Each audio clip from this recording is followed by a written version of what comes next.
Well, look, I grew up on a farm.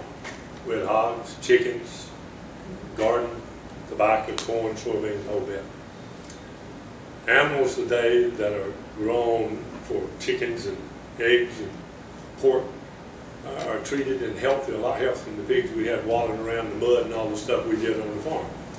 There's a difference between animal health and pet health, because there's a huge difference between those two things.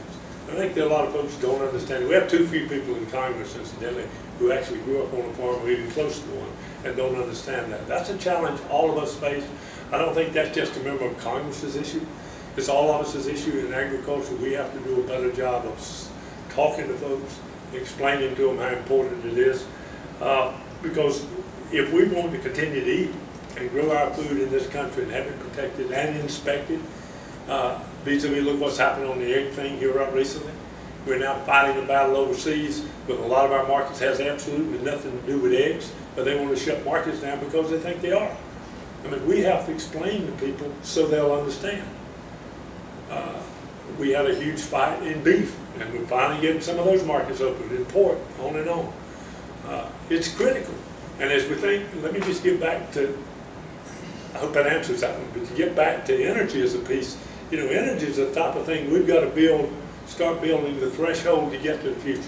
We won't get there overnight. We didn't get to where we are overnight. NC State's doing research, there's a lot of research being done around the country on cellulosic type ethanol, a host of other things. There's so many things we weren't even thinking about we can use. But on these issues of peat and others, these folks just don't really understand where food's coming from. If we think it's a problem buying our oil overseas, let's just drive all of our foodstuffs offshore and then find out where we're going to be. We'll have a huge problem. That's why it's critical that we do a job of education. Amazing if you go into school and ask children where food comes from. You might be shocked. Find out they think it comes from the grocery shelf. And I think that's an issue all of us have to push on and help. Farm Bureau is doing a great job with ag and craftsmen. They started in this state back in '89, I think it was, when I was state superintendent. We used that to help teachers and students. We've got to do a much better job of that all across America. And they've now expanded that program across this country. But it shouldn't just fall to one group. All of us really have an obligation in that to make sure that we understand.